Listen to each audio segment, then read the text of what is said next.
Bonjour, que la paix soit sur vous. Comme vous le savez, je fais souvent de la veille sur les milieux catholiques, et en particulier les milieux catholiques missionnaires anti-islam. Par contre, j'ai raté une vidéo d'un de ces missionnaires catholiques, une vidéo qui n'a pas été publiée sur sa chaîne, mais sur une chaîne annexe, donc c'est aussi peut-être pour cela que je l'ai raté. De ce missionnaire catholique que vous connaissez, en tout cas pour ceux qui suivent les vidéos de réfutation des missionnaires catholiques sur cette chaîne, un monsieur nommé Jean-Yves Nériec, de l'association Mission Angélus, qui est elle-même membre de l'association Mission Ismérie, que vous connaissez également. En tout cas, pour ceux qui suivent notre travail de réfutation des milieux catholiques missionnaires anti-islam. Et dans cette vidéo, cette personne parle brièvement de notre association dans une conférence qu'elle donne au sein d'une église catholique. Écoutons ce qu'elle a à dire. Donc, bien lui montrer, parce que je connais une association Miséricorde pour l'humanité, un truc comme ça, c'est des musulmans, et ils disent simplement « J'aime Jésus car je suis musulman ».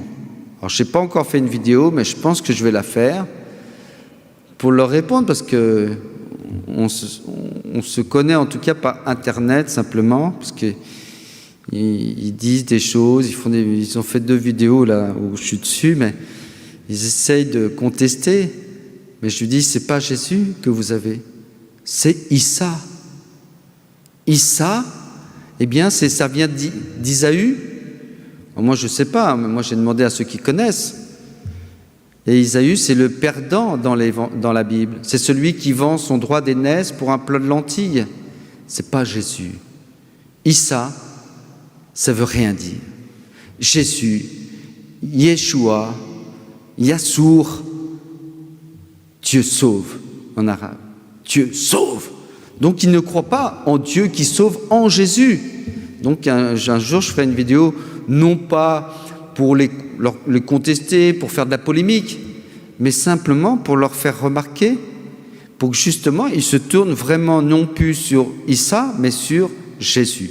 Premièrement, c'est toujours un peu surprenant d'entendre le fait qu'on parle de notre association au sein d'une église catholique lors d'une conférence missionnaire catholique. Mais puisque le ton était courtois, on va apporter une réponse également sur le même ton, sur le ton de la courtoisie, comme on en a l'habitude, si Dieu le veut. Ce qu'il faut savoir, c'est que c'est une critique qui est récurrente. La critique sur le nom de Jésus dans le Coran, qui est une critique déjà, et je ne sais pas si c'est le cas de Jean-Yves Nériec, je ne pense pas, qui est un peu absurde dans l'esprit de certaines personnes qui pensent véritablement qu'on parle d'une autre personne que Jésus, littéralement d'une autre personne, que ce n'est pas la même personne, puisque dans le Coran, le nom de Jésus est Issa, et que chez les Arabes chrétiens, le nom de Jésus est Yeshua. Donc dans l'esprit de certains chrétiens, on parle d'une personne totalement différente. Ce n'est peut-être et probablement pas le cas de Nériec, mais malgré tout, il critique le Coran, car le Coran utilise un autre nom que le nom de Yeshua, qui est utilisé par les chrétiens arabes. Mais on va voir de façon très brève, de façon très rapide, que ce nom vient de l'araméen. Et pour cela, on va utiliser un thread des frères de El Jawab, que Dieu les bénisse et les récompense, et qui ont déjà répondu très rapidement à cet argument par un thread il y a quelque temps. Ma spécialité n'étant non pas la christologie ou l'herméneutique biblique, ça c'est un travail que font d'autres frères, que Dieu les bénisse et les récompense.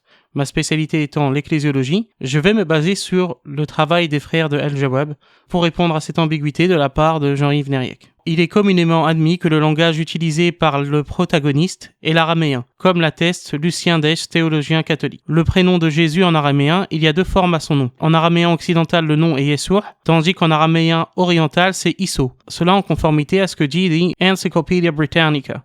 Issa est la traduction arabe de la forme orientale Isso. D'ailleurs, les exégètes musulmans l'ont déjà expliqué. Badawi et Razi. Ceci est confirmé par un bon nombre de spécialistes de la question. Je me permets de rajouter, en dehors du trait de ces frères qui nous permet de répondre à cette ambiguïté, je permets d'ajouter 2 citations. D'abord de Jan Jangenen, professeur honoraire de missiologie à l'université d'Utrecht. Et les citations ici que j'ai trouvées sont issues de l'excellent site Calling Christians et de l'article Is Isa a fake name of Jesus invented by Islam? Mais je publie la référence bien entendu en fin de citation. Premièrement, Jangenen dit le Coran fait référence à Jésus en tant que Isa el-Messie. Cette expression arabe semble avoir été influencée par le syriaque nestorien. Isso Messiah.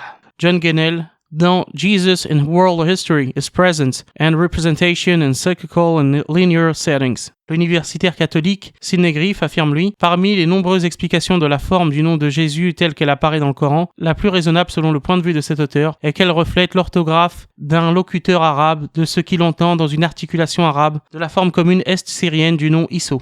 Donc c'est Griffiths dans The Bible in Arabic, the scripture of the people of the book, in the language of Islam. Donc on voit ici qu'il y a des réponses d'universitaires non musulmans à cette question et qui ne vont pas dans le sens du mythe selon lequel le Coran aurait inventé un nom de toute pièce à Jésus, lui aurait donné un faux nom. Et il est d'ailleurs étrange de voir des personnes qui appellent Jésus, qui n'est même pas son nom grec, puisque en grec c'est Yesou, puisque la lettre J n'existe pas en grec ni en latin. Il est étrange de voir ces personnes-là se scandaliser du fait que Jésus, dans l'arabe coranique, c'est Isa. Surtout lorsque l'on voit qu'il y a des explications historiques à cela, et que de toute façon, il ne peut pas avoir deux Jésus, deux Messies qui sont nés d'une vierge en Palestine. De surcroît, après avoir répondu brièvement à Jean-Yves Nériec sur cela, en utilisant ces ressources qu'on peut très rapidement trouver et qui sont claires sur ce sujet, je souhaite amener la discussion sur mon terrain de prédilection qui est l'ecclésiologie. Monsieur Jean-Yves Nériec, je vous le dis clairement, les discussions sur la christologie ne m'intéressent pas à titre personnel. C'est le domaine de travail de bon nombre de frères de très grande qualité, de bien meilleure qualité que moi, que Dieu les bénisse et les récompense. L'herméneutique biblique, ce n'est pas mon sujet d'intérêt. Ma logique est simple, la seule forme un minimum crédible, entre guillemets, du christianisme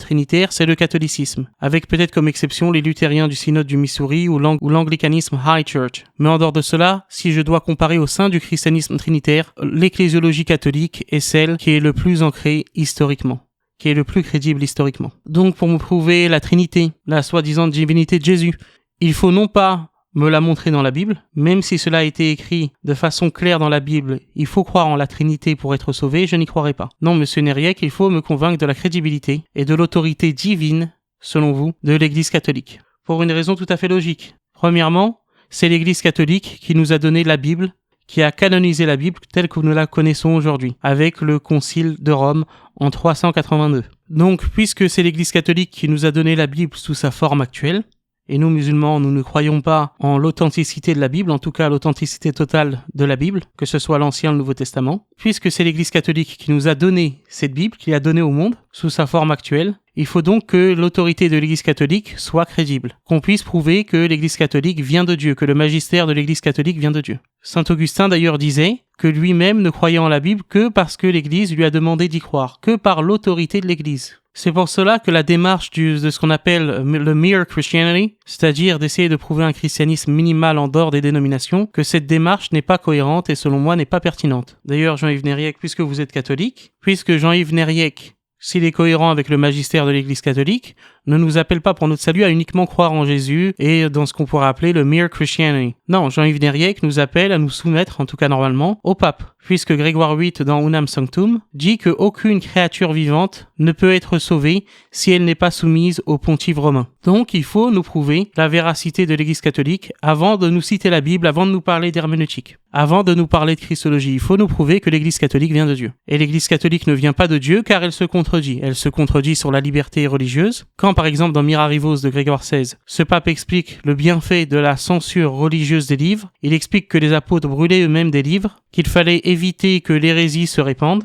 et que cela était du devoir de l'Église, mais aussi du devoir de l'autorité temporelle, comme on peut le voir d'ailleurs dans le 4e concile du Latran, où l'Église appelle les autorités séculières, les menaçant sous peine d'excommunication, d'exclure les hérétiques de leur terre. Et qu'à côté, Vatican II explique que la liberté religieuse est un droit humain lié à la dignité humaine, et ce, peu importe si cette liberté religieuse s'exprime en privé, en public, seul ou à plusieurs. Et quand Vatican II explique que les communautés religieuses ont le droit de s'exprimer librement, sans faire de distinction ici entre les communautés religieuses catholiques et non catholiques. On voit qu'il y a une contradiction. Lorsque dans la bulle pontificale Exsurgé Domine de Léon X, on voit que Léon X condamne Martin Luther, car Martin Luther avait dit, notamment sur ce point, Martin Luther avait dit que brûler les hérétiques était contre le Saint-Esprit. Léon X condamne cette affirmation dans la bulle pontificale, condamne cette affirmation de Martin Luther. On voit donc qu'Exsurgé Domine contredit Vatican II, contredit Dignitatis Humanae. Sûrement un des textes les plus importants, les plus emblématiques